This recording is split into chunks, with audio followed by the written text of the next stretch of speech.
Eclesiastés capítulo 3, versículos 1 al 15.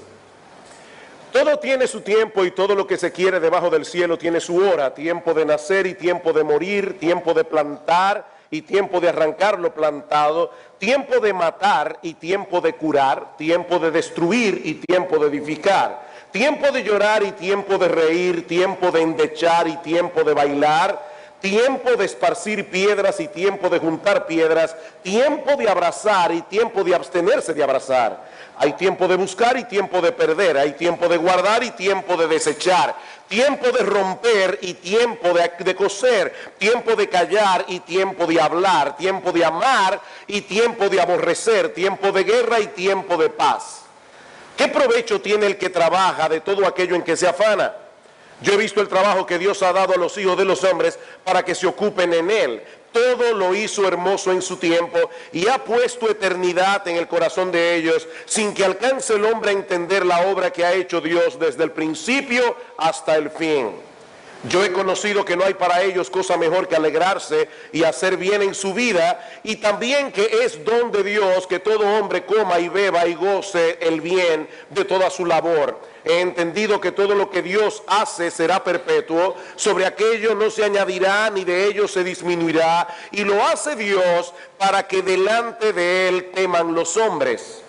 Aquello que fue ya es, y lo que ha de ser fue ya, y Dios restaura lo que pasó.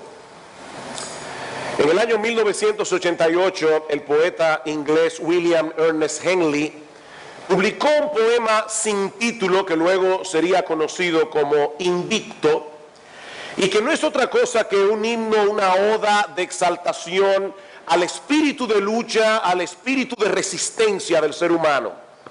El expresidente sudafricano Nelson Mandela llevó consigo una copia de este poema durante los más de 27 años que duró su encarcelamiento, la mayoría de ellos en la prisión de Robben Island, como vimos recientemente en una película que se tituló precisamente de esta manera, Invicto.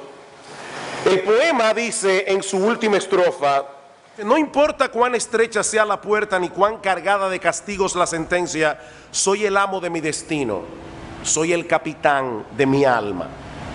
En otras palabras, en el carro de mi existencia, yo voy sentado en el asiento del conductor, no en el asiento del pasajero. Yo soy el amo y el capitán de mi vida. Ahora, ¿es realmente así? Mis hermanos y amigos, ¿es verdad que nosotros tenemos el control en nuestras manos?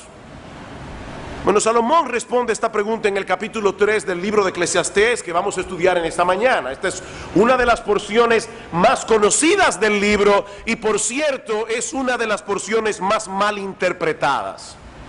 Este pasaje consta de dos partes. La primera, los versículos 2 al 8, es un poema que gira en torno a la idea del tiempo. La palabra tiempo se repite 29 veces en los primeros 8 versículos del capítulo 3 y una vez más en el capítulo 11. Y luego Salomón nos da algunas observaciones de lo que él acaba de decir en el poema en los versículos 9 al 15. Ahora bien, ¿es este pasaje una exhortación para nosotros a hacer cada cosa en el momento apropiado, como mucha gente cree que este pasaje enseña?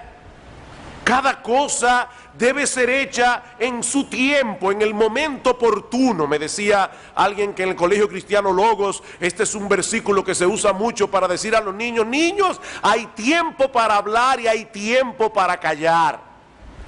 Cada cosa tiene su tiempo y nosotros tenemos que tener la sabiduría necesaria para discernir cuándo es el momento para hacer una cosa, cuándo es el momento para hacer la otra. Bueno, ese es un consejo muy sabio, pero la pregunta ¿es de eso que Salomón está hablando aquí?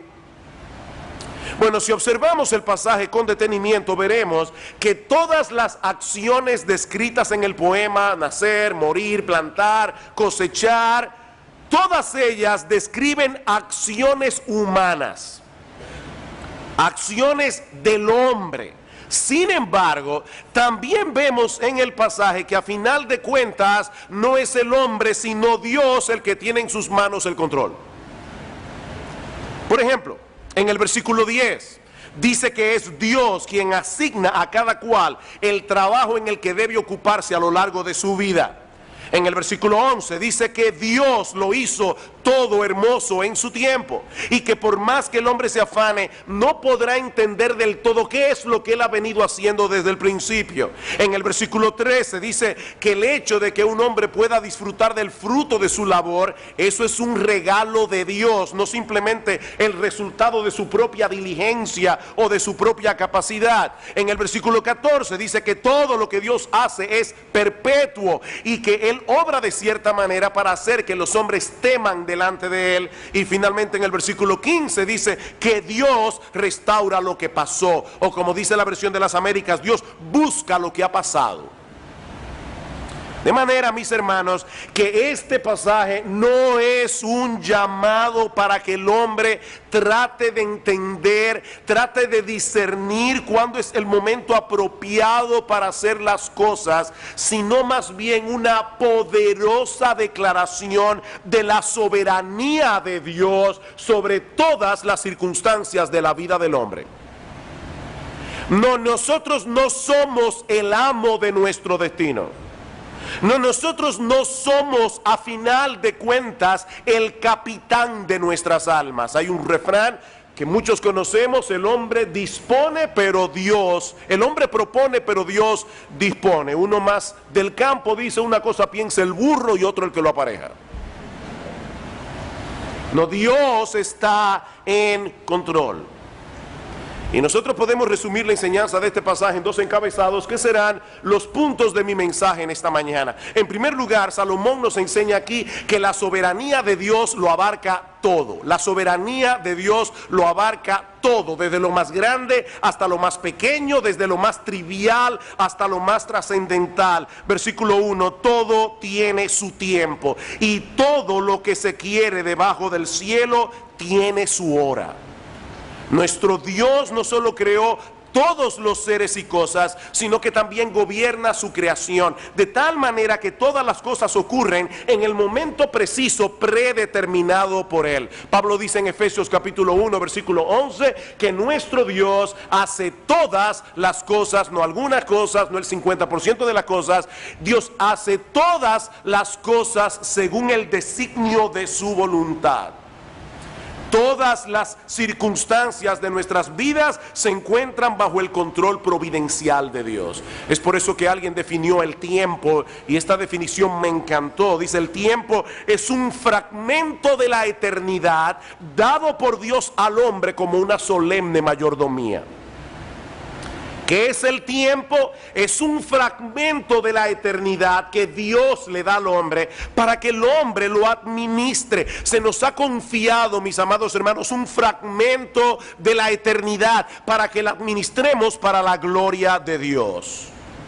Pero Él sigue siendo soberano sobre toda su creación, como vemos en el poema que sigue a continuación. En los versículos 4 al 8 encontramos 14 pares de actividades opuestas entre sí, y juntas abarcan las diversas o multiformes experiencias de la vida del hombre sobre la tierra. Versículo 2, hay tiempo de nacer y hay tiempo de morir. Toda la vida humana está comprendida entre el nacimiento y la muerte, y tanto una cosa como la otra están en las manos de Dios. Mis hermanos, nadie puede escoger ni el tiempo ni las circunstancias de su nacimiento. A nadie le consultaron para saber en qué familia te hubiera gustado nacer, o en qué país, o en qué época. No, cada uno de esos detalles se encuentra bajo el control providencial de Dios. Dice David en el Salmo 139, 13, porque tú formaste mis entrañas, tú me hiciste en el vientre de mi madre. Él escogió cuál era el vientre en el que él iba a nacer. Así que tu apellido, mi amado hermano, fue escogido por Dios. Tal vez tú querías ser Rothschild, pero eres, qué sé yo, Pérez o qué sé yo. Dios te hizo en el vientre de tu madre, y cada cosa que trajeron tus genes, cada información que trajeron tus genes fue la que Dios quiso darte. Mi embrión vieron tus ojos, dice en el versículo 16 del Salmo 139, y en tu libro estaban escritas todas aquellas cosas que fueron luego formadas sin faltar una de ellas. Nacimos cuando Él quiso que naciéramos, y el día de nuestro funeral también fue decretado por Él. Hablando de la vida del hombre, dice en Job 14:5, y leo de la Biblia de las Américas, que nuestros días están determinados y el número de nuestros meses te es conocido, y has fijado nuestros límites para que nadie pueda sobrepasarlos.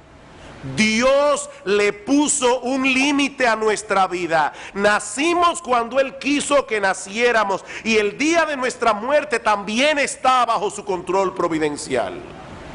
¿Y saben qué es lo más extraordinario de la providencia divina? Que Dios controla todas las cosas, Dios gobierna todas las cosas sin anular nuestra responsabilidad y sin dejar de tomar en cuenta nuestra iniciativa. Tú eres tú y haces lo que tú quieres, y Dios controla eso y hace que las cosas ocurran como Él quiere, haciendo que tú actúes como tú quieres. Versículo 2 otra vez. Hay tiempo de nacer y tiempo de morir, tiempo de plantar y tiempo de arrancar lo plantado. Hermanos, ¿quién es el que planta y quién es el que recoge la cosecha? El hombre, por supuesto, pero es Dios que le da la capacidad para hacerlo, y es Dios el que determina si tu trabajo será fructífero o no. Aparte de que la siembra y la cosecha deben adaptarse a los ciclos de la naturaleza establecidos por Dios. De lo contrario, no tendremos fruto al final. Y Salmos capítulo 65. Salmo 65, versículo 9. Miren la visión que tenía el salmista de la soberanía, del control providencial de Dios. Dice en el versículo 9: visitas la tierra y la riegas, en gran manera la enriqueces, con el río de Dios lleno de aguas, preparas el grano de ellos cuando así la dispones, Dios hace que se empapen sus surcos, haces descender sus canales, la ablandas con lluvias, bendices sus renuevos. Tú coronas el año con tus bienes, y tus nubes destilan grosura, destilan sobre los pastizales del desierto, y los collados se ciñen de alegría. Todo eso lo hace Dios. Amén. Él es soberano. De igual manera dice en el versículo 3 que hay tiempo de matar, refiriéndose probablemente a la pena capital que Dios instituyó en Génesis capítulo 9 versículo 6. Hay tiempo en que Dios le ha dado al Estado la potestad de quitarle la vida a alguien, y hay tiempo de curar. Dos personas enferman con la misma enfermedad, uno muere, la otra se cura. La pregunta es, ¿quién determina esto? Dice en Deuteronomio 32, 39 que Dios es el que hace morir y el que hace vivir. Yo hiero, dice Dios, y yo sano. También hay tiempo de destruir y tiempo de edificar. Nosotros vemos eso todo el tiempo. Algunas cosas son edificadas, otras son destruidas, y ninguna de ellas escapa al control soberano de Dios. Él destruyó la torre de Babel, y Él le dio a Salomón la capacidad de construir el templo. Hay tiempo de llorar y tiempo de reír, tiempo de endechar y tiempo de bailar, dice en el versículo 4. En la providencia divina vendrán situaciones de gozo, vendrán situaciones de tristeza. Muchas veces te tocará reír y disfrutar de las cosas disfrutables de este mundo, mi amado hermano, amigo que estás aquí. Otras veces te tocará llorar y lamentar, y tanto una cosa como la otra se encuentran bajo el control soberano de Dios. Dice en Lamentaciones capítulo 3 versículo 37: ¿quién será aquel que diga que sucedió algo que el Señor no mandó? De la boca del Altísimo no sale lo bueno y lo malo. De igual manera hay tiempo de esparcir piedras, hay tiempo de juntar piedras. La tierra de Palestina es una tierra muy pedregosa. De hecho, hay una leyenda que dice que Dios le dio a un ángel un saco lleno de piedras para que la esparciera por el mundo entero, pero el ángel tropezó y la mayoría de las piedras cayeron en Palestina, llena de piedras. Por lo que los agricultores tienen que limpiar el terreno, tienen que recoger las piedras antes de poder arar y plantar. De hecho, nosotros vemos en la misma Biblia que una de las estrategias que se usaban en tiempos de guerra era sembrar de piedras el campo del enemigo para que no pudiera cosechar, dice en Segunda de Reyes capítulo 3 versículo 19. Así que las cosas grandes, las cosas pequeñas están contempladas en el decreto de Dios. Hay tiempo de abrazar y tiempo de abstenerse de abrazar, como muchas veces los suegros tienen que recordarle a sus futuros yernos. Este no es el tiempo de abrazar, amigo, espere la boda. Hay tiempo para todo. Hay tiempo de buscar y tiempo de perder, dice en el versículo 6. Yo estoy seguro que la mayoría de ustedes ha tenido en algún momento de su vida que tomar la decisión de dar por perdida una cosa que se ha extraviado. La buscan, la buscan, la buscan, pero en un momento dado tuviste que desistir porque Dios decidió que siguiera perdida. No la vas a encontrar. ¿O no es así? Y muy relacionado con esto, dice al final del versículo 6 que hay tiempo de guardar y hay tiempo de desechar. Y alguien decía que este versículo nos da autoridad bíblica para vender todo lo que ya no se usa en casa, o para regalarlo a otro que lo necesite. No podemos retenerlo todo el tiempo. Hay tiempo de romper y tiempo de coser. ¿Y eso qué significa? Bueno, en los días de Salomón, las personas solían rasgar sus vestidos cuando estaban atravesando por un periodo de profunda aflicción. Así que lo que Salomón nos está diciendo allí es que vendrán momentos en que el duelo será lo apropiado. Hay momentos de rasgar las vestiduras. Hay momentos en que lo apropiado es el duelo. Y vendrá otros momentos en que tendremos que seguir adelante con nuestras vidas. Hay tiempo para rasgar los vestidos, hay tiempo para remendarlos. Hay tiempo de callar y tiempo de hablar. Tiempos en los que tendremos que esperar en silencio la salvación del Señor en medio de una gran aflicción, como dice Lamentaciones 3:28. Y tiempos en los que tendremos que hablar y clamar. Hay tiempos de amar y tiempo de aborrecer. Hay tiempo de guerra y tiempo de paz. Ven, hermanos, que este no es una exhortación para que nosotros sepamos cuándo es el momento apropiado para hacer las cosas. Bueno, ahora es el momento de odiar. No, eso no es lo que el pasaje nos está enseñando. Lo que Salomón está reconociendo aquí es que las relaciones humanas también están contempladas en el control soberano de Dios. Hubo un tiempo en la historia de Israel en que ellos fueron aborrecidos y fueron esclavizados por los egipcios. Y hubo otro tiempo en que Dios movió el corazón de esos mismos egipcios para que favorecieran al pueblo de Israel y le dieran gratuitamente sus joyas. Hay tiempo de aborrecer y hay tiempo de amar. ¿Cuál es entonces la enseñanza de este pasaje, mis amados hermanos? Que nada, absolutamente nada, desde lo más grande hasta lo más pequeño, desde lo más trascendental hasta lo más trivial, nada escapa al control soberano de Dios. Su providencia lo abarca todo. Dice en Mateo capítulo 10, versículo 29, que ni un pajarillo cae a tierra sin la voluntad de Dios, y que aún los cabellos de nuestra cabeza están contados. Nuestro Dios no dejó el universo al garete, y mucho menos la vida del hombre sobre la tierra. Él es Rey de reyes, hermanos. Él es Señor de señores. ¿Y saben qué? Y gloria al Señor por eso. Él no tiene la menor intención de renunciar de su cargo. Él seguirá siendo, por los siglos de los siglos, el amo de nuestro destino y el capitán de nuestras almas. A veces uno no lo ve y no parece, pero Él está ahí. Hace unos años el Señor nos concedió a mi esposa y a mí poder hacer un viaje en barco. Y saben que yo nunca vi al capitán, pero yo sabía que Él estaba ahí, porque el barco iba donde tenía que ir. Bueno, a veces nosotros no vemos a Dios, pero el capitán está ahí, hermanos. El capitán está ahí. Tal vez nunca lo veas, pero Él está ahí. Puedes estar seguro de eso. Ahora, la pregunta que debemos hacernos ahora es: ¿cómo se supone que nosotros debemos reaccionar ante esa realidad? Porque hay personas que pueden llegar a la conclusión que definitivamente Dios está en control, por lo tanto, la vida no vale la pena. No importa lo que yo haga. Dios es un tirano que está en el cielo y yo no puedo contra él. ¿Cuántos de ustedes han escuchado o han leído la novela de Moby Dick? Moby Dick es una ballena blanca enorme. El capitán Ahab quiere matarla porque en un momento dado Moby Dick le quitó de una mordida a la pierna a Ahab, y toda la novela de Herman Melville es el afán de este hombre de matar la ballena blanca.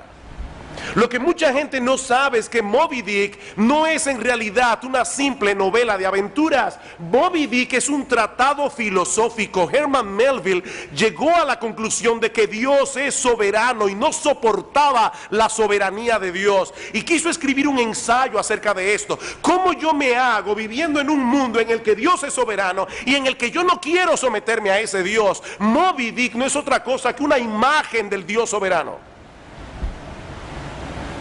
Cuando Melville terminó esa novela, le escribió una carta a su amigo Nathaniel Hawthorne, el autor de La Letra Escarlata, y le dijo: acabo de escribir una novela perversa. No es una simple novela de aventuras. Es el hombre que se enfrenta ante la realidad de que Dios es soberano. Yo no puedo con Dios. La pregunta es: ¿cómo debemos reaccionar ante la realidad de que todas las cosas que ocurren en la vida, todas las circunstancias de nuestra existencia están bajo el control soberano de Dios? Versículo 9. ¿Qué provecho tiene el que trabaja de aquello en que se afana? Si toda nuestra vida se desarrolla bajo los designios de la providencia de Dios, ¿en verdad podemos por nosotros mismos cambiar el curso de los acontecimientos y hacer que las cosas ocurran como nosotros queremos que ocurran? ¿De verdad tenemos esa capacidad? Dice en Eclesiastés capítulo 9 versículo 11: no es de los ligeros la carrera, ni la guerra de los fuertes, ni aun de los sabios el pan, ni de los prudentes las riquezas, ni de los elocuentes el favor, sino que tiempo y ocasión acontecen a todos dentro del marco de la soberanía de Dios. ¿Quiere esto decir que da lo mismo lo que hagamos en la vida o lo que dejemos de hacer, porque a final de cuentas será lo que será? No, mis hermanos. De hecho, en este mismo pasaje de Eclesiastés capítulo 9, en el versículo anterior, el versículo 10, Salomón dice que todo lo que te viniere a la mano para hacer, hazlo según tus fuerzas. Y unos versículos más adelante dice que la sabiduría es mejor que las armas de guerra. ¿Saben por qué? Porque los hombres sabios tomarán buenas decisiones, y las buenas decisiones suelen producir buenos resultados. Ahora, lo que este pasaje nos está enseñando, mis amados hermanos, amigos que están aquí en esta mañana, es que creer que las cosas dependen enteramente de ti, tarde o temprano te llenará de confusión y de angustia, porque nuestra vida depende de un montón de factores que nosotros no controlamos, que no los controlamos. Un virus de gripe puede echar a tierra el plan mejor planificado. Un virus de gripe. No somos el capitán de nuestras almas. El destino de nuestra vida no está en nuestras manos. Mis hermanos, el punto al que Salomón nos quiere llevar aquí no es al fatalismo. Bueno, será lo que será, no. Lo que Salomón quiere es que nosotros reconozcamos humildemente que nuestro Dios tiene un plan, que nosotros debemos someternos con mansedumbre al plan de Dios, en la misma medida en que nos ocupamos con responsabilidad, con diligencia de las cosas que Él ha puesto a nuestro cuidado. Capítulo 3, versículo 10. Yo he visto el trabajo que Dios ha dado a los hijos de los hombres para que se ocupen en él. Dios nos ha dado una tarea que hacer, hermanos. Eso es parte de su plan. Todos nosotros tenemos una labor y debemos hacerla con diligencia, pero sigue siendo su plan. Y ese plan Es hermoso, es perfecto, es apropiado. Versículo 11, todo lo hizo hermoso en su tiempo y ha puesto eternidad en el corazón de ellos, sin que alcance el hombre a entender la obra que ha hecho Dios desde el principio hasta el fin. Mis hermanos, el plan de Dios es perfecto. Él todo lo hizo hermoso en su tiempo. El problema es que nosotros no podemos percibir claramente la belleza de ese plan, porque nuestra perspectiva de las cosas es sumamente limitada y sumamente fragmentada. Nosotros queremos entender la totalidad de lo que Dios está haciendo, pero no podemos. No podemos. Es a eso que Salomón se refiere en el versículo 11, cuando dice que Dios ha puesto eternidad en el corazón de los hombres, pero aún así no alcanzamos a entender la obra que Él ha venido haciendo desde el principio. Como bien ha dicho alguien, nosotros nos parecemos a los miopes que avanzan a tientas a través de un lienzo, de un cuadro de vastas proporciones, en nuestro afán por llegar a captar hasta los más mínimos detalles de su diseño. Nosotros distinguimos lo suficiente como para poder reconocer en parte la cualidad de su textura, pero el diseño total del cuadro escapa a nuestra percepción. Nunca podemos distanciarnos lo necesario como para poder contemplar el cuadro como Dios lo ve. Él está viendo el todo, nosotros vemos una pequeña parte. Y ese es el gran problema del hombre sin Dios. Él desea comprender cuál es el sentido y propósito de todo lo que sucede a su alrededor, pero siempre termina en un callejón sin salida. Le faltan piezas para armar el rompecabezas. Estamos atrapados en el tiempo, pero tenemos eternidad en el corazón. Y esa es la razón por la que ninguna cosa de este mundo puede proveernos satisfacción permanente. Yo sé que esta frase se ha dicho mucho, pero porque se diga mucho no deja de ser verdad. Mi amigo, tú y yo tenemos en el corazón un hueco del tamaño de Dios. Tú puedes tratar de llenarlo con sabiduría, con títulos académicos, con placeres, con diversiones, con riquezas, con posesiones, fama, popularidad. Ese hueco es del tamaño de Dios. Nada lo va a llenar excepto Dios. A mí me encanta cómo lo dice C.S. Lewis en su libro Mero Cristianismo. Escuchen esto: si encuentro en mí mismo un deseo que nada de este mundo puede satisfacer, la explicación más probable es que fui hecho para otro mundo. Sigue diciendo Lewis, si ninguno de mis placeres terrenales lo satisface, eso no demuestra que el universo sea un fraude. Probablemente los placeres terrenales nunca estuvieron destinados a satisfacer esos deseos, sino a excitarlos, a sugerir lo auténtico. Y en otro lugar, en otro libro, Lewis describe este anhelo, y esto sí que es precioso. Lewis describe este anhelo en el corazón del hombre como el olor de una flor que nunca hemos encontrado, el eco de una melodía que nunca hemos escuchado, las noticias de un país que no hemos visitado todavía.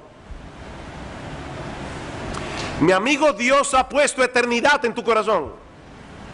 Eternidad. Te cuesta creer que algún día estarás en un ataúd. Te cuesta creer que esta vida sea todo lo que hay. ¿Sabes por qué? Porque esta vida no es todo lo que hay. Algún día entenderemos plenamente lo que no podemos entender ahora. Pero mientras tanto, Salomón nos da 3 consejos aquí. 3 consejos. En primer lugar, nosotros debemos hacer todo el bien que el Señor nos conceda hacer a lo largo de nuestra vida. Versículo 12, yo he conocido que no hay para ellos cosa mejor que alegrarse y hacer bien en su vida. O alegrarse en hacer bien. Mis hermanos queridos, todo evangélico sabe que la Biblia enseña que la salvación no es por obras, la salvación es únicamente por medio de la fe. Pero ¿saben qué? La Biblia también enseña claramente que nosotros fuimos salvados por Dios para buenas obras que Dios ha preparado de antemano para que anduviésemos en ellas. Y en Tito capítulo 2 versículo 14 dice que Cristo se dio a sí mismo para redimir de toda iniquidad un pueblo y purificarlo, un pueblo propio celoso de buenas obras. Descansar en la soberanía de Dios no debe llevarnos a la pasividad. Todo lo contrario. Porque Dios lo hizo todo hermoso en su tiempo. Cada creyente debe gozarse en ser parte de ese plan, haciendo con diligencia la labor que le corresponde en el tiempo que Dios le ha provisto. Mi hermano, piensa en esto por un momento. Dios todo lo hizo hermoso en su tiempo. Él quiso que tú nacieras en esta época. Él te puso en la tierra en este momento para que tú hagas algo. Tú eres parte de su plan.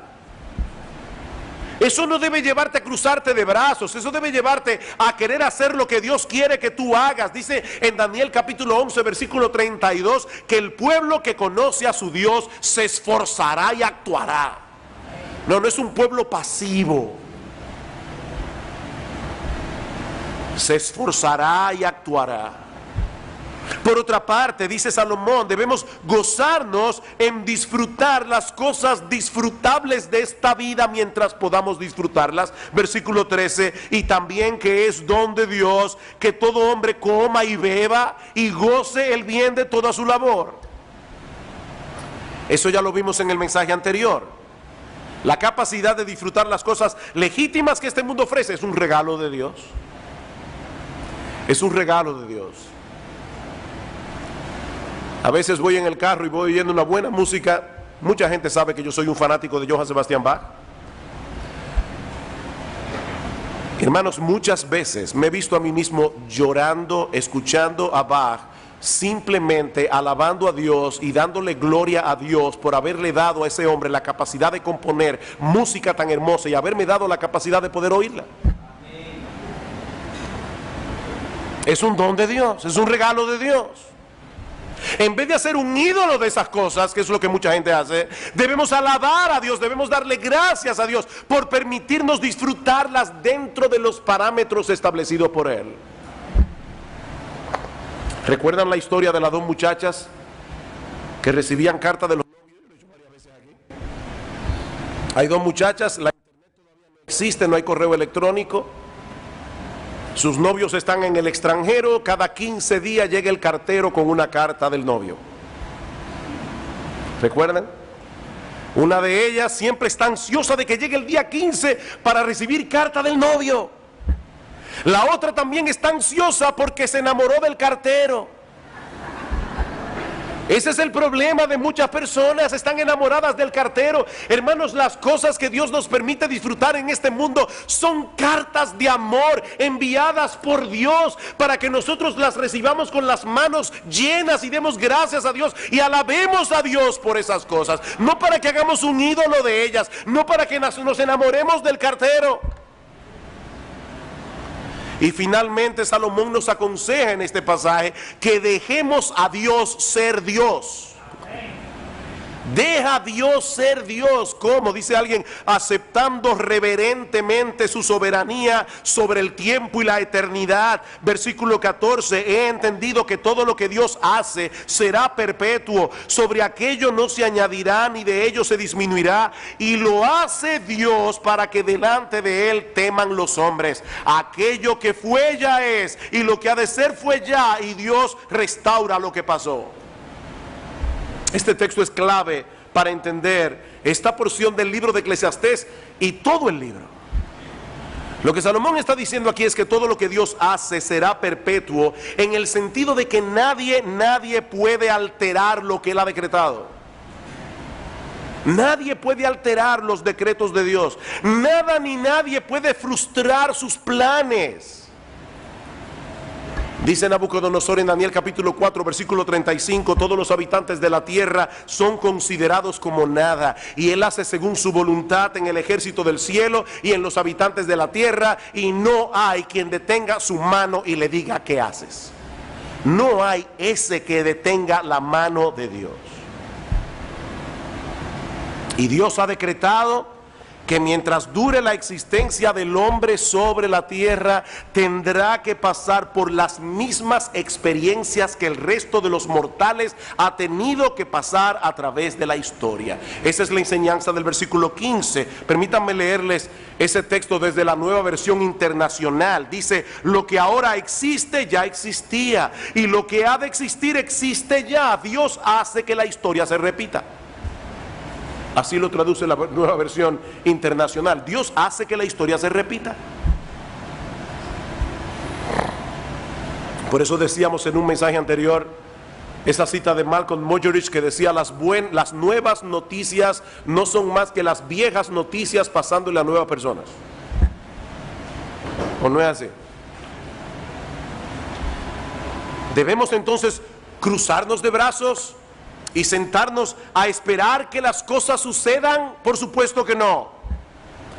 Pero sí debe llevarnos esta enseñanza a someternos con mansedumbre al control soberano de Dios. Debemos someternos con mansedumbre y reverencia. Dice en el versículo 14 que Dios hace las cosas como las hace para que los hombres teman delante de Él. Miren, mis hermanos, contemplar a Dios ejerciendo su soberanía en el mundo, haciendo una obra extraordinaria que nosotros no entendemos del todo, eso debe llevarnos a postrarnos en reverencia, en asombro, en admiración delante de Dios. Pero ¿qué clase de Dios es este? ¿Qué clase de Dios? Mis hermanos, nuestro Dios está llevando a cabo un plan sumamente complejo. Y aunque muchas cosas que nos ocurren no parecen en el momento tener ni pies ni cabeza, ¿saben lo que va a pasar al final? Vamos a contemplar extasiados que ciertamente Él hizo todo hermoso en su tiempo. Él lo hizo todo hermoso en su tiempo. Tratemos de visualizar por un momento las repercusiones que tienen las acciones de los seres humanos. Imagínense que cada acción de un ser humano es como una piedra que cae en un estanque de aguas. Los niños que están aquí saben, ¿verdad?, que cuando tiramos una piedra en un estanque de agua, ¿qué pasa? Hay ondas que se forman, ¿verdad?, a partir de esas piedras. Y si tiramos más de una piedra, las ondas de una van a chocar con las ondas de la otra. Son innumerables las repercusiones que cada acción de cada ser humano tiene en la vida de otros. Y eso es algo de lo que nosotros mismos no estamos conscientes, pero vivimos afectando a otros. Vivimos afectando a otras personas, para bien o para mal. Ahora vamos a suponer que en vez de una piedra sean 10 piedras las que han caído en el estanque, y tratemos de visualizar cómo las ondas de estas 10 piedras interactúan unas con otras.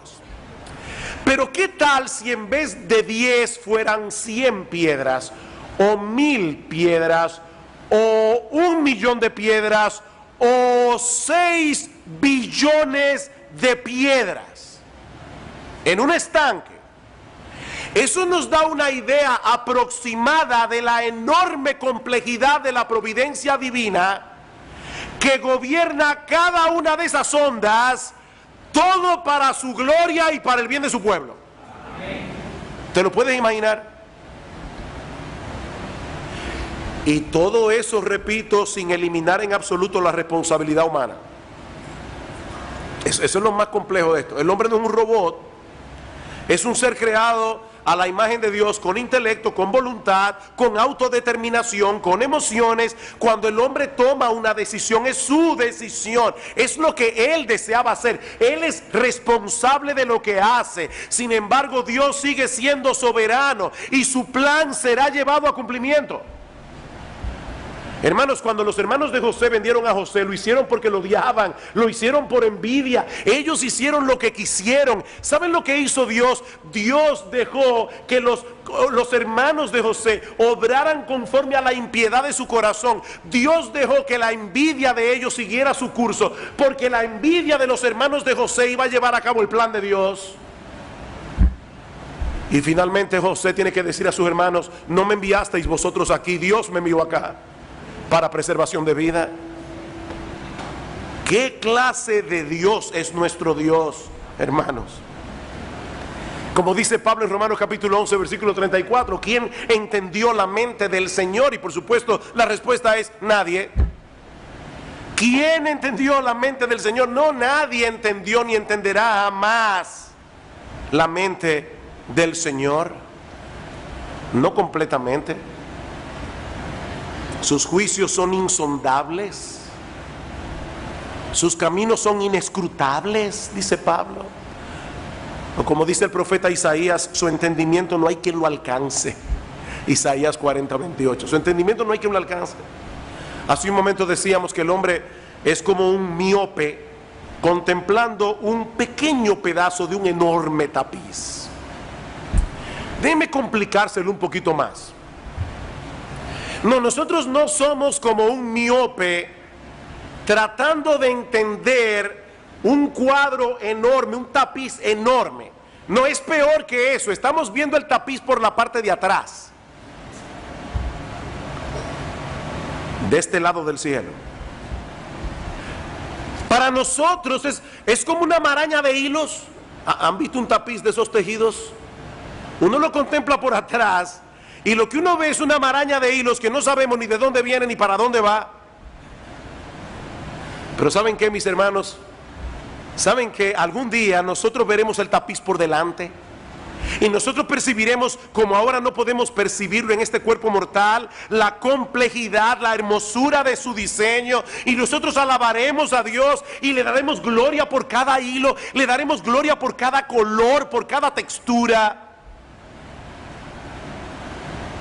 Ahora, ¿saben qué, mis amados hermanos? No tenemos que esperar hasta llegar al cielo para comenzar a alabar a Dios y descansar en Él. El creyente anda por fe, no por vista.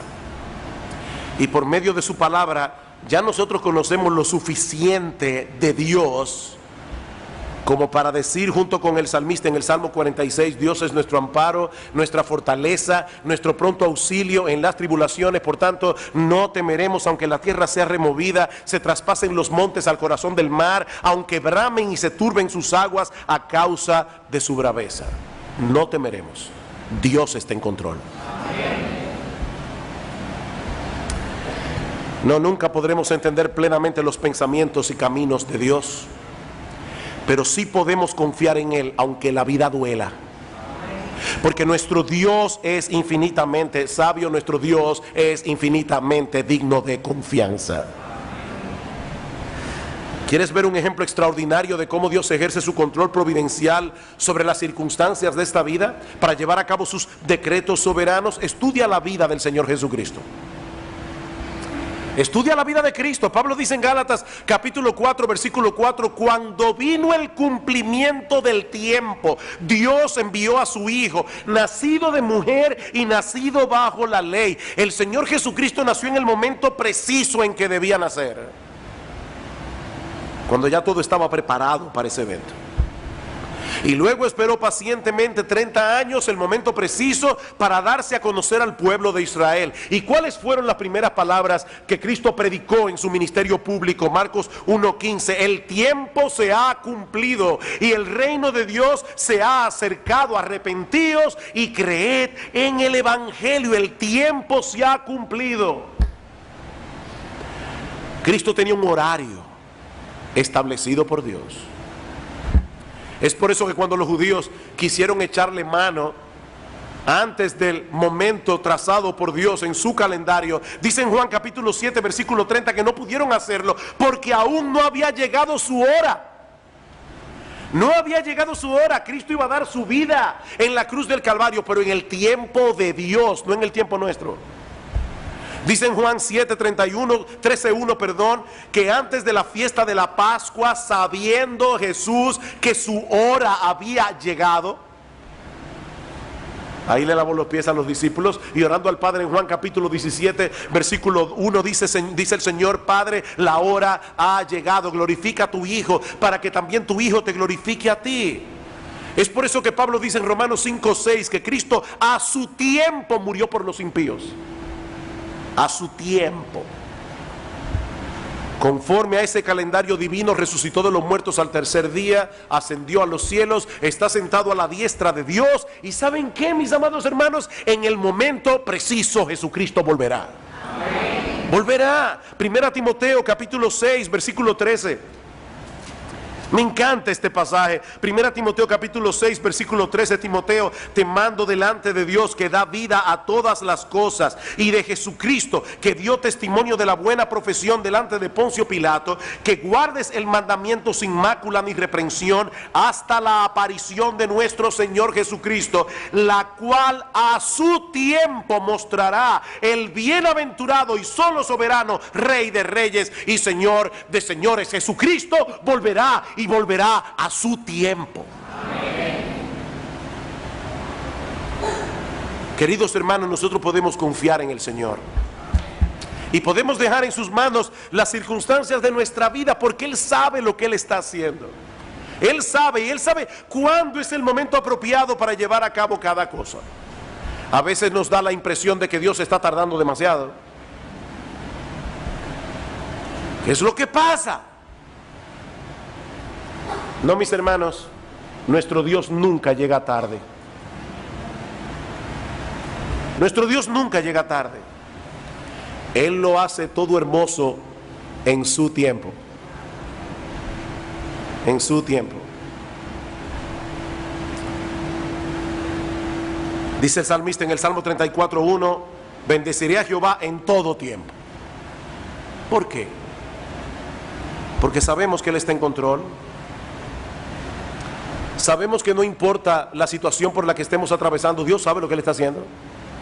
Podemos bendecir a Jehová en todo tiempo. Mas yo en ti confío, dice David en el Salmo 31, en tu mano están mis tiempos. Wow, en tu mano están mis tiempos. Aún el tiempo de endechar, aún el tiempo de llorar, aún el tiempo del duelo, aún el tiempo de rasgar los vestidos. En tu mano están mis tiempos. Y ahora yo te pregunto, mi amado hermano, mi amada hermana, ¿tú confías en el Señor? ¿Tú confías en que el Señor está en control y que algún día todas las cosas incluidas en su plan soberano redundarán para su gloria y para el bien de tu alma? Aún aquellas que ahora mismo te parecen que no tienen ni pie ni cabeza. ¿Puedes tú esperar pacientemente la salvación del Señor? Y orar al Señor, y orar al Señor un día, una semana, un mes, un año, 10 años, 20 años. En estos días leí una cosa sorprendente. John Flavel, un gran ministro puritano, predicó un sermón en una iglesia y le oró al Señor: Señor, yo quiero que este sermón salve a algunos.